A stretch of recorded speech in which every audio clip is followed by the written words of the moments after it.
Greetings and salutations, friends, and welcome back to some more Warhammer 40k lore.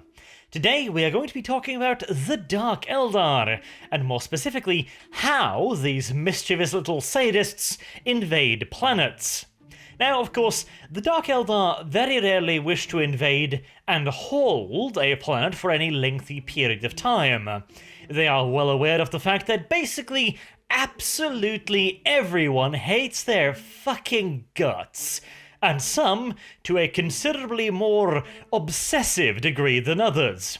Any Dark Eldar planet in real space would in all due likelihood find itself receiving the none-too-tender administrations of the Salamanders chapter very, very quickly indeed. There are, however, several advantages to taking control over a planet for at the very least a limited period of time, and if not taking complete control of the planet, then at the very least ensuring that the Dark Eldar have supremacy over it. This can still mean that there are, for example, Imperial strongholds still holding out against them, or simply being ignored by the Dark Eldar, but they would still have the general run of the place. In other words, being able to strike at isolated communities, smaller villages, settlements, etc., without fearing any kind of large-scale reprisal from the remaining strongholds. And in some situations, the Dark Eldar might find it necessary to literally take over entire planets, at least again for a limited period of time, so as to completely empty it of its population. This was what happened before the Great Catastrophe that eventually split the galaxy in two with the Great Eye of Terror. Essentially, the Dark Eldar knew that something was coming. They didn't know precisely what, but they knew it was going to be extraordinarily shitty, in particular for them. Because, of course, any large-scale change upon the galaxy, especially one of such apocalyptic magnitude, would make the warp somewhat boisterous, to put it mildly. It would cause massive problems with travelling even a short distance through the Immaterium, and considering the Dark Eldar's trademark strategy is hit-and-run attacks, utilising both real space, warp, and webway travel, that was a very, very bad thing indeed. A Dark Eldar raiding fleet might find itself stranded in real space, or simply just smashed against the immaterial cliffs of the warp's roiling tides. During such a period of upheaval, it would be singularly risky for any raiding fleet of any size to poke its pointy-eared little head out of Komarog. And since no one had even the faintest clue as to how long this period of upheaval was to last, the Dark Eldar found themselves in a situation where they had to stock up their larders, or risk going extinct even whilst within the relative safety of their capital city. And what with the rather unusual diet of the Dark Eldar, the only way to do so would be to take control of entire planets and, practically, cart off the entire population. But we're getting a bit ahead of ourselves. Let us first start with how, precisely, the Dark Eldar start organising for one of these raids. Dark Eldar society is divided into several cabals. These are very large organizations within the wider Dark Eldar society, ruled over often by a single individual or a small group of individuals. The cabals themselves are something in between an independent nation-state within wider Dark Eldar society and a fantastically powerful trading company.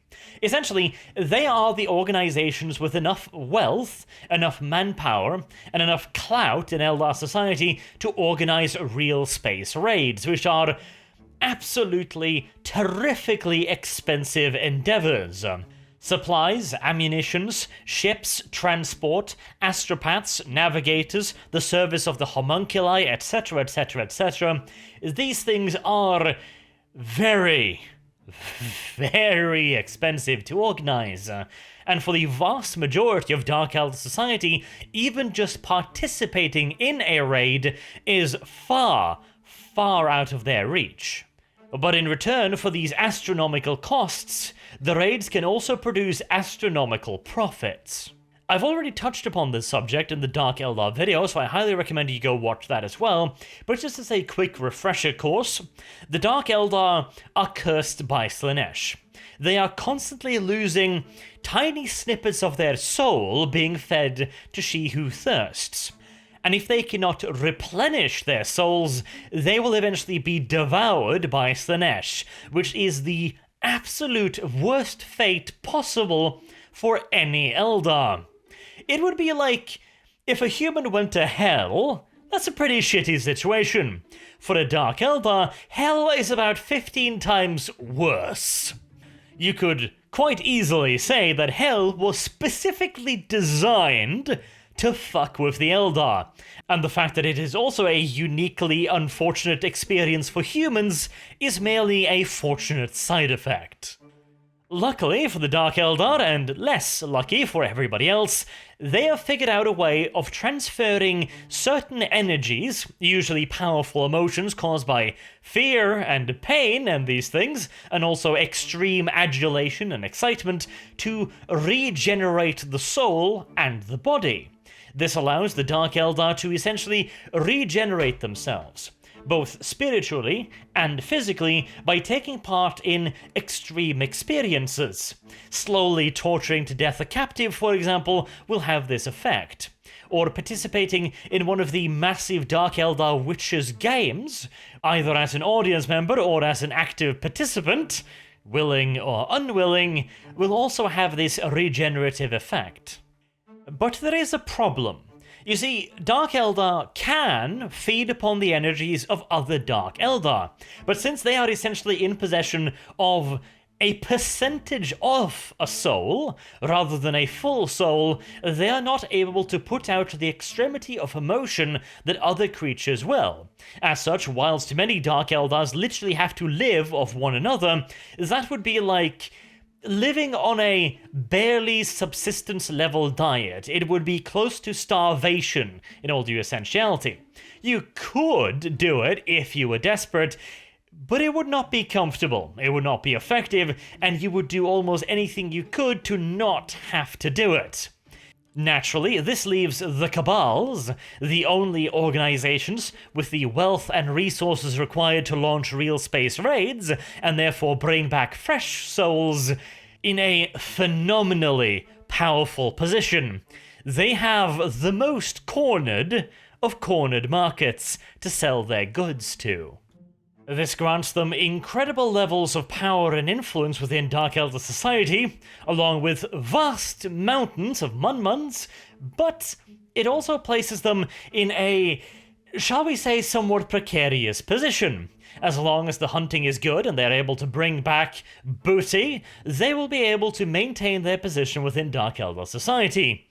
But on the other hand, if hunting ever turns out to be bad, and they can't bring back the promised slaves, well, let's just say the Dark Eldar society is extraordinarily meritocratic when it comes to somebody fucking up. There is always a Dark Eldar with a sharper, shinier knife hiding just behind you at every time, just waiting for you to take an unfortunate little stumble. This places a great deal of pressure onto the Cabals, since they have to constantly launch real space raids, and they also have to be successful. If they don't, all of their power, prestige, and finances might disappear in the blink of an eye. And it also, of course, means that the Cabals are the ones in charge of the bread wagons. And I'm sure you can imagine what happens to the people sitting upon all the food when there's a massive famine going on. Thusly, the splitting in two of the galaxy, although they didn't know that was going to happen just yet, they just knew that shit was about to hit the fan, presented the Cabals with, on one hand, an excellent opportunity because it meant that the other races would be rather distracted for a while, but also placed them in grave danger. If they didn't manage to secure enough booty to ride out the storm, then their overstuffed asses would be the very first to be devoured by the screaming masses. With all of that in mind, how would such a real space raid be organized? Well, First and foremost, of course, comes the most basic element, the actual organization. Within Dark Eldar society, the vast majority of captains, those actually owning and running spaceships, are given a great deal of freedom. You could perhaps compare them to the privateers of our own history. They are loosely connected to states, that being cabals, but they're not technically connected to said states, or in this case, cabals. This grants them a great deal of wiggle room when it comes to fucking with one another, and of course also having dealings with various cabals. This is done in an effort to try and decentralize power. Because again, practically the entirety of Dark Eldar society revolves around the acquiring of vast quantities of slaves. If any one cabal started becoming too powerful in what allowed them to actually get those slaves, in other words, naval power, then that would place the other cabals in an absolutely intolerable position, and this would in turn undoubtedly lead to a large-scale civil war within Dark Eldar society. Now, of course, minor quarrels between the various cabals are a day-to-day affair. Hell, even outright warfare between the various cabals is nothing new. Generally speaking, it keeps itself to the level of the occasional skirmish and such things, but a genuine civil war between an extraordinarily powerful cabal and its allies, and basically the entirety of what remains of Dark Eldar society, has not properly happened, and the reason in that is in part because everybody knows that if this were to happen, it would almost certainly paralyze vast swaths of Dark Eldar society for years upon years. And this, it is very important to understand, would also be a self-feeding fire. As the various cabals bring in less and less slaves, the vast majority of Dark Eldar get more and more desperate. This would feed into the already existing civil war, as the majority of Dark Eldar society will try to overthrow the powerful cabals, who they feel is essentially strangling society at large. This would only end in apocalyptic bloodshed that would leave the entirety of the Dark Eldar race virtually crippled. So the first step in organizing any real space raid would then be to gather the necessary transportation. The cabals often have long-standing treaties with various captains, so that they always have at the very least a general idea of how many ships they can call upon. Additionally, the larger and more powerful cabals might also be in command of their own private fleets. The amount of transportation then determines how large of a raid they could potentially launch. Now, of course, there is that old truism about all of your eggs in one basket, and the cabals, considering how fluent, shall we say, their position within society can be, adhere to this in a nearly religious manner. The bread and butter of most cabals are several small-scale raiding fleets constantly operating out in real space. These fleets will be organized around a few ships, a relatively small number, and they will pick upon isolated targets with relatively small populations. Outlying mining settlements, for example, minor agricultural worlds, or outlying outposts, say a large-scale Prometheum mining operation on an ice world, for example. Areas where there's going to be relatively few people, but enough to be worth a raid, and without a whole lot of in-placed defenses. Generally speaking, the Dark Eldar wish to avoid open combat as much as humanly possible, because as much as they enjoy torturing to death helpless defenders, they are not particularly fond of getting shot to pieces by superior enemy artillery. Let us first look at one of these smaller raids, shall we, and then we can scale it up a little bit later. The first step, once a fleet has been gathered, is then to recruit the various warriors.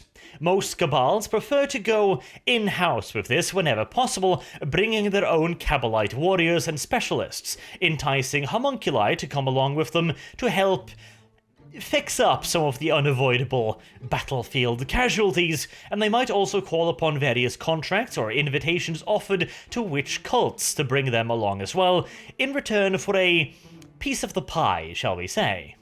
Now, of course, most Cabals will wish to keep as much in-house as humanly possible because they, of course, have a healthy respect for their bottom line. And for every outsider that they bring in, their bottom line will be shrinking. As such, they will have to aim for bigger and more ambitious targets to make up for the deficit. This can very quickly bring them into hot water. There is many a Cabal that has been undone simply by biting more than they could chew. The unfortunate reality, however, is that the vast majority of Cabals are relatively small. They've built their own little trading empire, they might have developed their own little ideas about how things should be done, they might even have developed a secret trade route or two. And with trade route, of course, I mean raiding target, but hey, details. But if they want to hit something truly valuable, in all due likelihood they are going to have to enlist help from other Cabals. In this case, multiple Cabals will band together and all finance a raiding fleet together. This of course increases the number of warriors they can bring, the number of ships, and the numbers of outside contacts they can bring in, since of course they'll be getting a bigger prize. Therefore they can afford to spend a little bit more on potential allies. After all of these deals have been worked out, what usually follows is a relatively brief, but supremely vicious fight for control, as the various allied elements and main Cabals all fight over who's going to get the most responsibility, and therefore, of course, the most booty.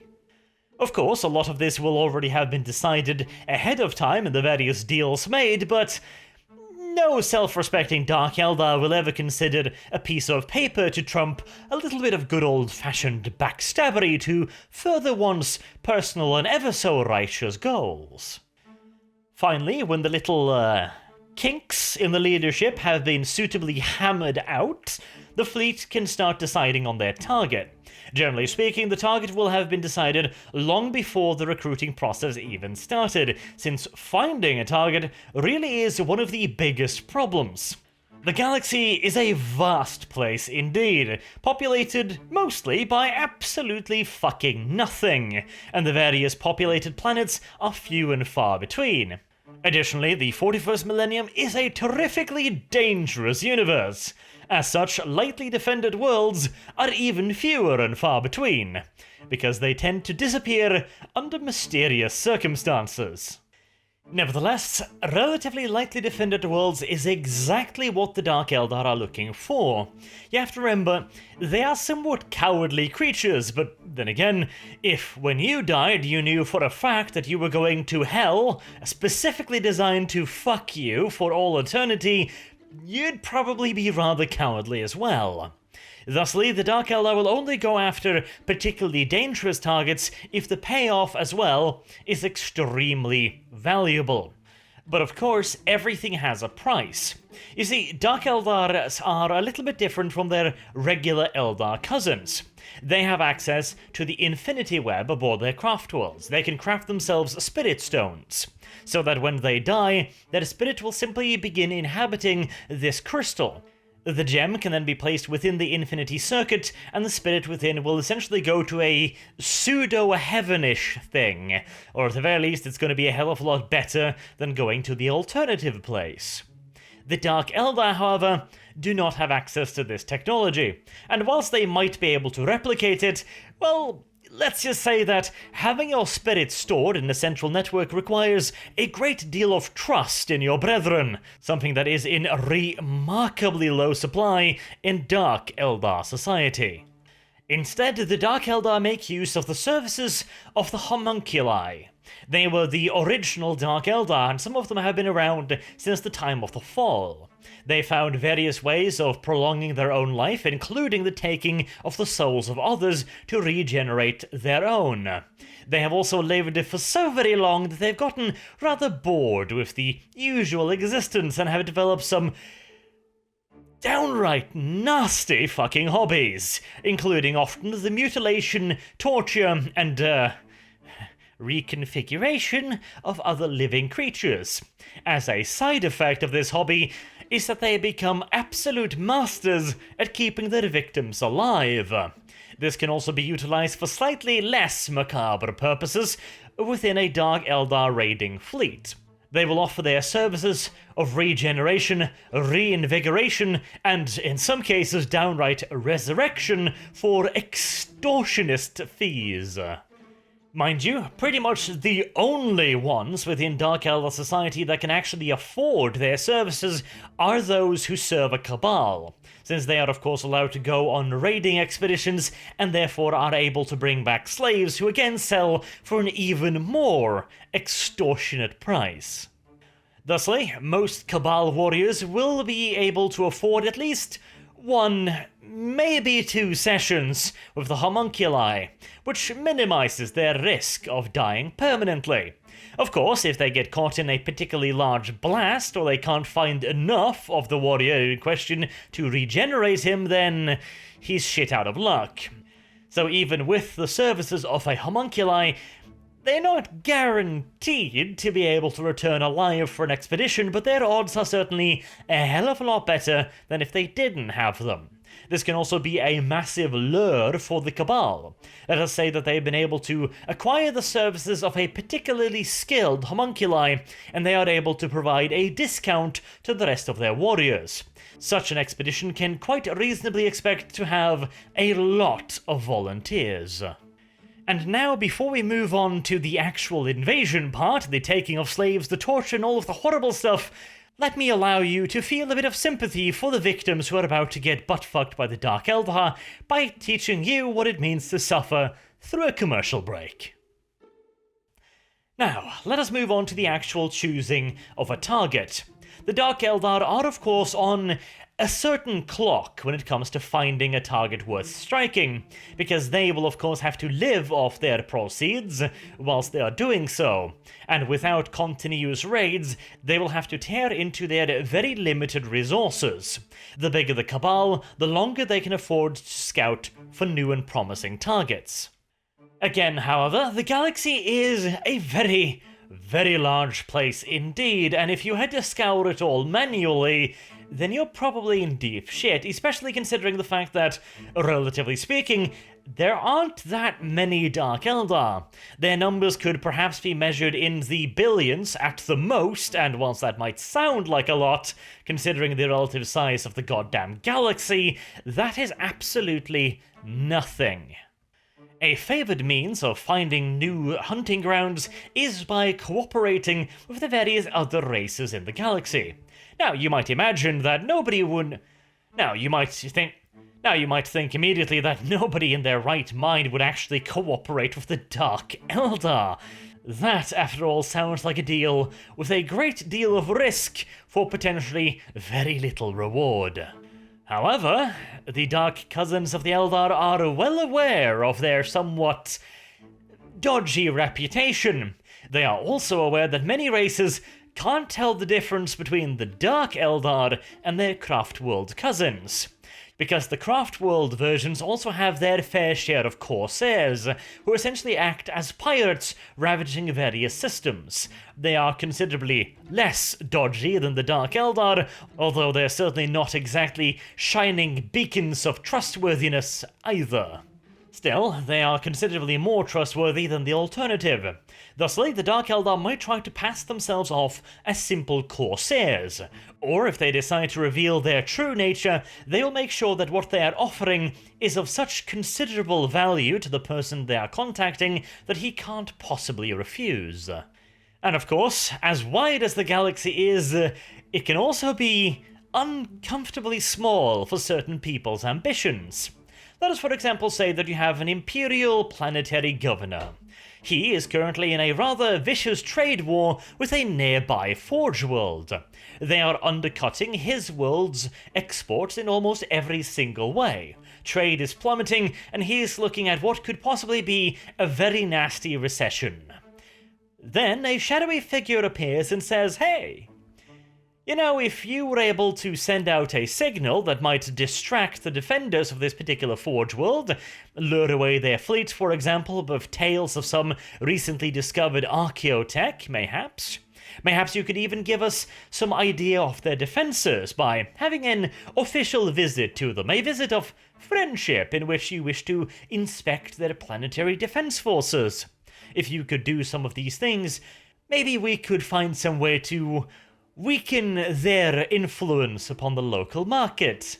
Perhaps we could even do so for a considerable degree of time, and maybe we could even sweeten the pot a little bit by revealing to you the location of a seam of higher grade and higher rarity metals.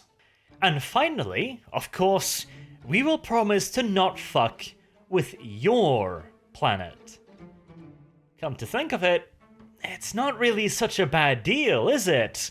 And if you find yourself lacking a certain degree of moral scruples, it might even sound like a damned good deal. And amusingly enough, this deal with the devil is actually relatively safe. The Dark Eldar will go to great lengths to ensure that they do not compromise, expose, or screw with their potential information sources, because a good informant is worth his literal weight in gold 10 times over to an ambitious cabal. But of course, if the other party should ever do something so silly as to refuse to uphold their side of the bargain, then the repercussions will be swift and comprehensive indeed. Entire planets have been razed to the ground for the affront of not fulfilling their part of the bargain. Once a suitable target has been located, the invasion preparations can finally begin. The first step will be to cut it off from any potential help. The Dark Eldar are in possession of a great deal of sophisticated jamming technology for any real space communications, and they are also experts at manipulating the warp. Being one of its primary victims, they understand very well how it functions and how to screw with it.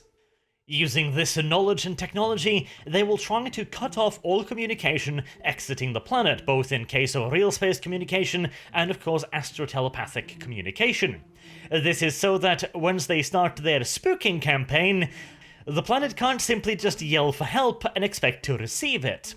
Now, the spooking campaign.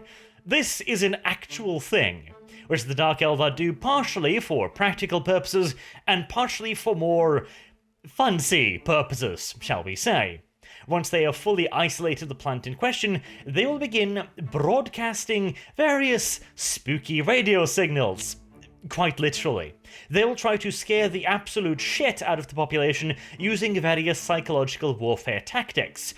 They might, for example, decide to broadcast the sound of them torturing someone over all available spectrums. They might make it considerably more personal by, for example, striking at local figureheads. Let's take a real-life example. Let's say they were trying to invade Earth. They might abduct a celebrity, for example, force them to give their life story over the air to confirm that it is actually them, and then start very slowly peeling their skin away, whilst forcing them to elaborate on their experience. They might also announce their targets ahead of time. Say, for example, okay, we're going to attack this city, and we're going to attack it at this time. And then they don't show. They will have scared the absolute shit out of the local population for no losses of their own. Then they might say, okay, now we're going to attack this city at this and this time. And again, they might not show. Then a third time they'll say, okay, now we're going to attack this city. Maybe this time the governmental response will be somewhat lacking. They've already mobilized twice and nothing's happened. There's no reason to think that the exact same thing isn't going to happen again. Maybe the population has even started relaxing just a little bit. And this time, of course, the Dark Eldar are actually going to attack. And in the vast majority of cases, Dark Eldar technology, along with the fact that a Dark Eldar raiding force is literally made up mostly of veterans who have been doing this shit for potentially centuries, most local defense forces are going to be able to put up very little in the way of effective resistance against them. This, of course, is going to have its own scare tactic. The Dark Eldar might literally pick capture and broadcast the entire thing. The entire population might then be able to watch in real time as the Dark Eldar effortlessly overrun the pitiful defenses of their planets. And you thought that regular news broadcasts were fucking depressing. And of course, as mentioned, the radars have been doing this shit for eons. They read a book on how to make an enemy population piss their pearly white panties is mightily fat indeed. And these terror campaigns can go on for weeks, possibly even months, hell, even on occasion, years. It all depends upon how effective the counterintelligence campaign has been. The more effective it has been, the more outgoing signals they've been able to block, the more confident the Cabal may be, and thusly they may continue their spooking campaign for longer. Because here's the thing. The more scared the population, the more energy they actually generate. The Dark Eldar are able to siphon off some of this energy, the sheer fright of the population, and turn it into actual, real-life energy, with which to regenerate themselves. Of course, this is a drop in the bucket compared to the potential energy of actually capturing and torturing a subject. But it's going to be a hell of a lot effective to torture a subject once he's already scared shitless.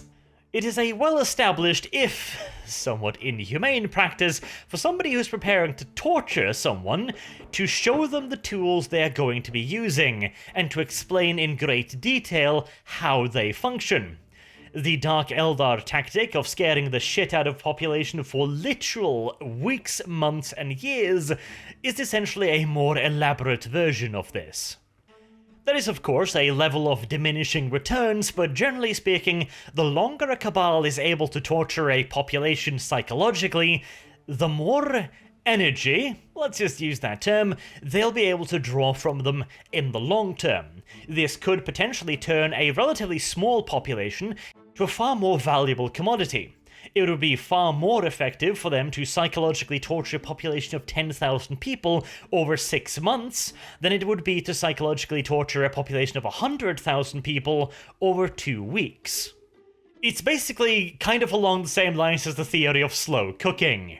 If you slow cook something for an extended period of time, allowing it to really soak in its own juices, the spices, etc., it's going to be more delicious. This is exactly the way in which the Dark Eldar view their victims.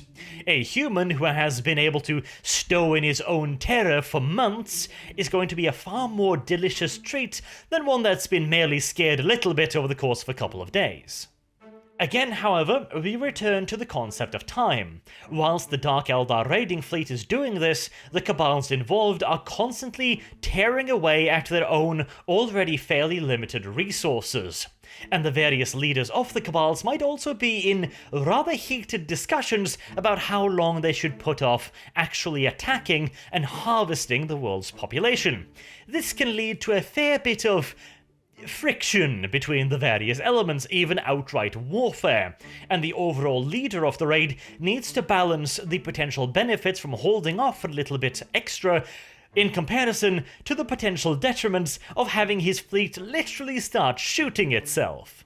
There is also always the possibility that they didn't manage to intercept all of the messages, and they might not know for sure that they didn't intercept all of the messages. There is always a certain degree of uncertainty when it comes to the warp and communication. An astropathic blockade might be 100% perfect, and a message might still, due to the vagaries of the warp, manage to get through. The Dark Eldar are of course able to read the tides of the Immaterium to a fairly considerable degree, allowing them to spot enemy reinforcement fleet with a fair degree of certainty, but again, nothing is ever actually 100% certain. The raiding fleet might find itself completely surprised and caught out of position by an enemy reinforcement fleet that they never saw coming, or they might see the fleet coming for literal months at a time. It is all a great deal of risk and reward that constantly needs to be considered and weighed up by the people in charge. Finally, the decision will be made to launch the invasion proper. If everything has been going to plan, the victim population should at this point be rather nervous, panicked in fact, and overly agitated. Additionally, the Dark Eldar might have been carrying out a covert operations campaign where they would be abducting various politicians, leaders, military personnel, etc. to weaken the overall resistance. Basically, anybody providing the population with hope in the face of this looming disaster would almost certainly find themselves at the absolute top of the Dark Eldar hit list. And in this state, the planet's defenders should provide virtually nothing in the way of organized resistance to the raiders. Any remaining void-born assets defending the planet will be swept aside, although in all due likelihood, any real void-born defenses would long since have been picked apart by the incredibly swift and heavily armed vessels of the raiding fleet. And any planet-side defenses are unlikely to fare any better, as they will be now facing an enemy that is not only very good at what it does, it will in all due likelihood outgun them and outmaneuver them to a ludicrous degree, as they will enjoy full void superiority. And should any particular area of the planet prove a bit tougher of a nut to crack, well, again, they have complete and utter void superiority. They might deem the trade-off of a few 100,000 less prisoners be worth it to simply blow it up from orbit and show any other forces the price of resistance. At this point in the campaign, the world is almost certainly doomed. There are very few forces in the galaxy that can resist a fully hyped up Dark Eldar invasion. You also gotta realize, of course, that the various Kabbalite warriors will be utterly chomping at the bits to get at the enemy. They will be beyond hyped up. Their morale will be at an absolutely incredibly high level, and only the most heavily defended, fortified positions, led by the most adamant and inspiring of personnel, could ever have any real chance of resisting them. The final, finishing planetary battle is, in all due honesty, a complete and utter formality. Now, the raiding fleet will switch over to gathering slaves, gathering what they had actually come here for in the first place. They are pretty damn good at this as well, and whilst they're doing it, they might also grab anything else of value to be used as future bribes. Dark Eldar society, of course, does place a certain value on shiny things, gold, rare, precious resources, minerals, etc., but far less so than slaves. The degree to which the raiding fleet will now actually harass the planet depends upon the size of the raiding fleet and just how much stuff they can actually bring back home. A small raiding fleet might only be able to raid a few outlying settlements, maybe a couple of major cities. In this case, they will also in all due likelihood be unable to carry out a long-term campaign of terror, since they will not have the resources to adequately blockade a system.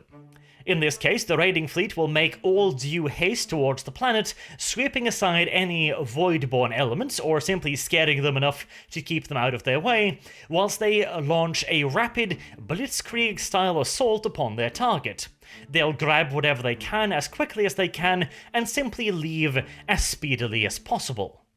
In these cases, they rely entirely upon speed, surprise, and their stealth technology to bring them close to the planet, attack their target, and leave again before any form of organized resistance can be mounted.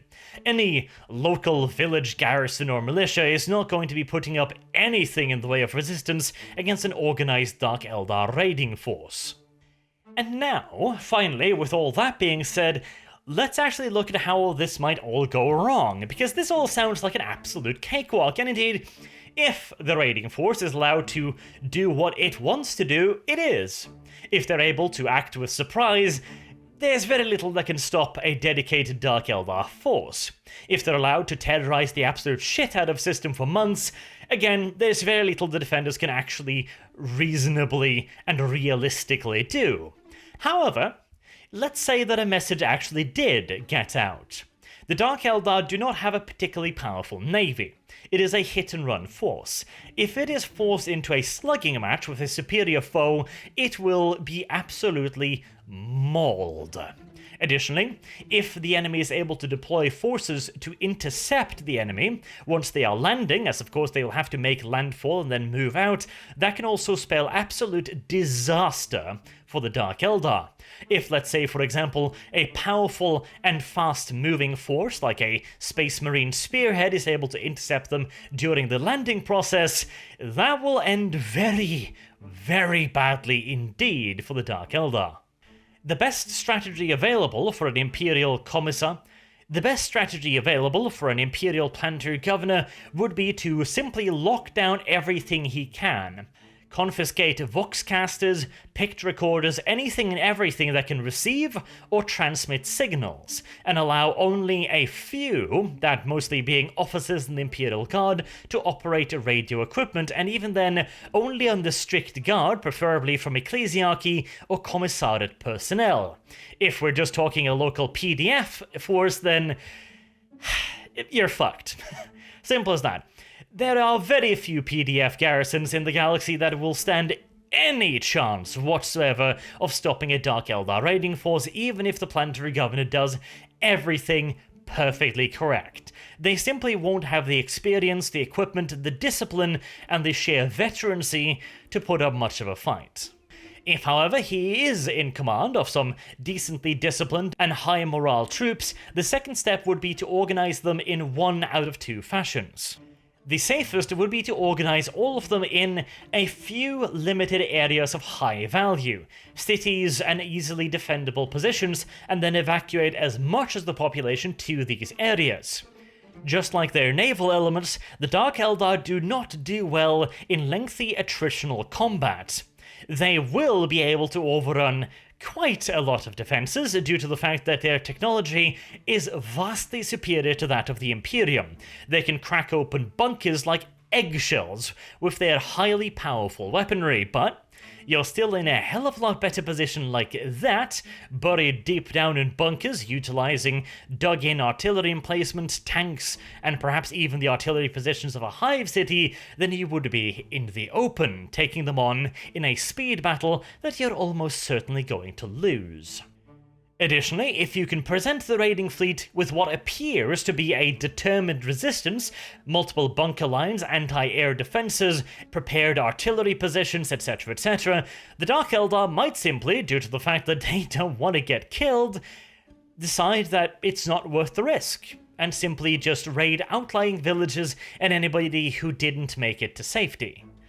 It might sound somewhat inhumane to potentially condemn a considerable portion of the population to, well, Dark Eldar playthings, but the old saying remains true. He who defends everything defends nothing. This is, in all due likelihood, the most realistic option. The second alternative will only be possible in a handful of circumstances on a planet that has access to very specific resources. That being access to elite formations of fighting men that are set up to move rapidly across the terrain. We're talking mechanized regiments with tank support or fully airborne formations. The idea here is a all-or-nothing Hail Mary gambit. The Planetary Governor will focus all of his forces into as powerful a striking force as he possibly can, and keep them as secret as he possibly can. Because if he can't keep them secret, well, if the enemy has void superiority, then you can probably see what's going to happen next. The best tactic would be to keep these rapid-moving forces spread out over a relatively large area, and rely upon their speed to be able to gather them into a fist formation and strike at the enemy in one decisive battle. The entire idea of this strategy will be to try and predict where the Dark Eldar may land, and then focus all of the forces as quickly as possible to strike at the Dark Eldar before they are ready to move. You will, of course, now be engaging the Dark Eldar of all factions in a battle of maneuver and speed, which is why this is an extraordinarily risky operation, but if you can catch them flat-footed, the potential rewards are massive. A Dark Eldar raiding force caught without the ability to fully deploy and utilize their superior technology and speed will be absolutely butchered by the superior firepower of the Imperial Guard. Once again though, great reward, incredibly large risk. If the enemy's strike point is not properly predicted, or if the Dark Eldar simply move quicker than the defenders, then things could fall apart very fast indeed, as the various forces scattered to avoid getting bombarded from orbit will be engaged and annihilated by the Eldar piecemeal, as they will be able to move far more swiftly once properly deployed. But of course, both of these strategies are only possible for a planetary governor that knows precisely what he's doing, that knows what he's about to be attacked by, and that has the forces available to him to defend himself, which in all the likelihood would have to be relatively crack formations of the Imperial Guard. And let's be honest here, if a planetary governor is that smart, and if he's got those forces available to him, the Dark Eldar would almost certainly not pick that planet in the first place. The simple fact is that as the initiating force, the Dark Eldar are able to pick and choose their targets. And again, the galaxy is a very, very large place. Whilst undefended worlds might be rare, there are still millions upon millions of worlds. And with a little bit of patience, the Dark Eldar will always be able to find something soft and squishy for them to play with. And with that, I'll wrap up this video. I have been Arch, thank you all very much so for watching, and if I may ask one final favour, please do share the video around, because YouTube algorithms these days can be a little bit derpy, so it really would be a great help to me if you could share it around a bit. And with that, I shall wish you a good day.